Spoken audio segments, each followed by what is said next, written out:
Welcome to news park YouTube channel. 2 నెలల్లో వరుస నోటిఫికేషన్లు. కసరత్తు చేస్తున్న టీజీపీఎస్సీ. ఇతర బోర్డుల 25,000 వరకు పోస్టుల భర్తీ చేసే ఛాన్స్. కొత్త రిజర్వేషన్లకు అనుకూలంగా రోస్టర్ పాయింట్ల డేటా తీసుకున్న కమిషన్. స్థానిక ఎన్నికల తర్వాత కొత్త జాబ్ క్యాలెండర్. శాఖల వారీగా ఖాళీల వివరాల సేకరణ, రిటైర్మెంట్లతో పెరిగిన వేకెన్సీలు, కోడ్ అనంతరం వరుస ఉద్యోగ అవకాశాలు.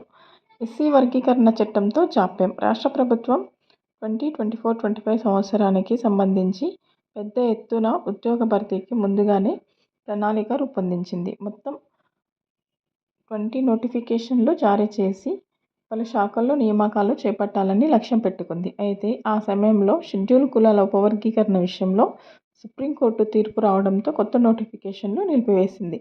ఫలితంగా సెప్టెంబర్ 2024 నుంచి నియామక ప్రక్రియ పూర్తిగా నిలిచిపోయింది. ఇప్పుడు ఎస్సీ వర్గీకరణ చట్టంపై స్పష్టత రావడం, దీని ద్వారా రోస్టర్ను ఫిక్స్ చేసే నియామక ప్రక్రియ మళ్లీ ప్రారంభం చేసేందుకు ప్రభుత్వం స్థానిక ఎన్నికల అనంతరం రెడీ కానుంది. ఏడాది కాలంగా అనేక శాఖల్లో ఉద్యోగులు పదవీ విరమణ కావడంతో ఖాళీలు మరింతగా పెరిగాయి. ఈ పెరిగిన ఖాళీలను పరిగణలోకి తీసుకుని మరింత పక్కా వివరాలతో నూతన జాబ్ క్యాలెండర్ను రూపొందించనున్నారు.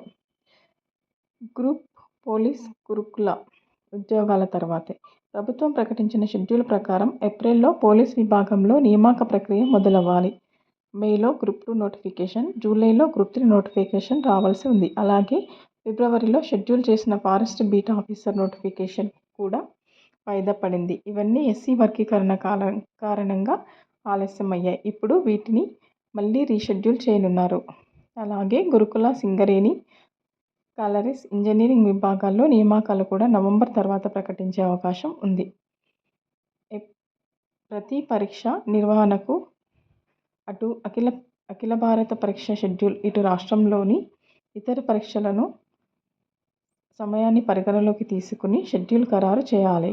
అందుకే మంత్రుల బృందం ఈ విషయంపై ప్రత్యేకంగా సమీక్షించి స్పష్టత ఇవ్వనుంది.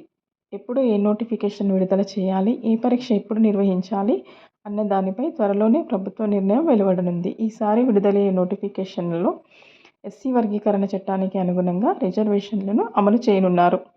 కొత్తగా రూపొందించబోయే రోస్టర్ ప్రకారం ప్రతి విభాగానికి న్యాయం చేయాలని ప్రభుత్వం నిర్ణయించింది. దీంతో వెనుకబడిన తరగతులకు పెద్ద మొత్తంలో అవకాశాలు దక్కనున్నాయి. 8 వరకు ఎబ్సెట్ బైపీసీ మొదటి విడత కౌన్సిలింగ్. 7 నుంచి 9 వరకు సర్టిఫికేట్ వెరిఫికేషన్.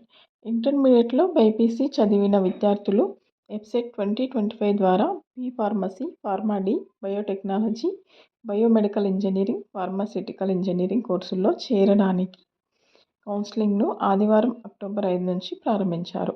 విద్యార్థులు ఆన్లైన్లో వివరాలను అప్లోడ్ చేస్తూ స్లాట్ బుక్ చేసుకోవడానికి ఈ నెల 8 వరకు అవకాశం కల్పించారు. ఇందుకు సంబంధించిన షెడ్యూల్ను సాంకేతిక విద్యాశాఖ కమిషనర్ శ్రీ దేవసేన ఆదివారం ప్రకటించారు. ఈ నెల 7 నుంచి 9 వరకు సర్టిఫికేట్ వెరిఫికేషన్ను నిర్వహిస్తారు. 8 నుంచి 10 వరకు వెబ్ ఆప్షన్లకు అవకాశం కల్పించారు. 13 లోపుగా మొదటి విడత సీట్ల కేటాయింపు చేయనున్నారు. సీటు పొందిన విద్యార్థులు ఈ నెల 13, 14 తేదీల్లో ట్యూషన్ ఫీజు చెల్లించి సెల్ఫ్ రిపోర్టింగ్ చేయాల్సి ఉంటుంది.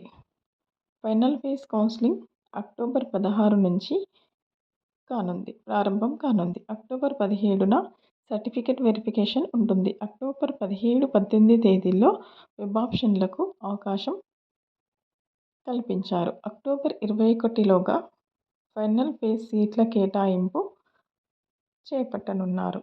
సీటు పొందిన విద్యార్థులు అక్టోబర్ 21, 22 తేదీల్లో ట్యూషన్ ఫీజు చెల్లించి సెల్ఫ్ రిపోర్టింగ్ చేయాల్సి ఉంటుంది.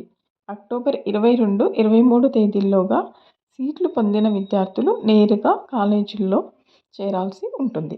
ఏపీపీ పోస్టుల దరఖాస్తులకు గడువు పెంపు. 11 వరకు పెంచిన టీఎస్ఎల్ పీఆర్బీ.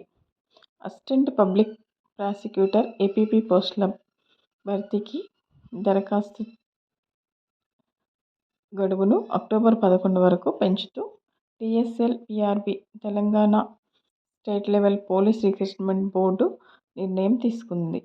ముందస్తుగా ప్రకటించిన ప్రకారం తుది గడువు ఆదివారంతో ముగియగా గత వారంలో వరుస సెలవులు రావడంతో దరఖాస్తు తుది గడువును పెంచినట్లు టీఎస్ఎల్పీఆర్బీ చైర్మన్ వివి శ్రీనివాసరావు ఆదివారం ఒక ప్రకటనలో తెలిపారు.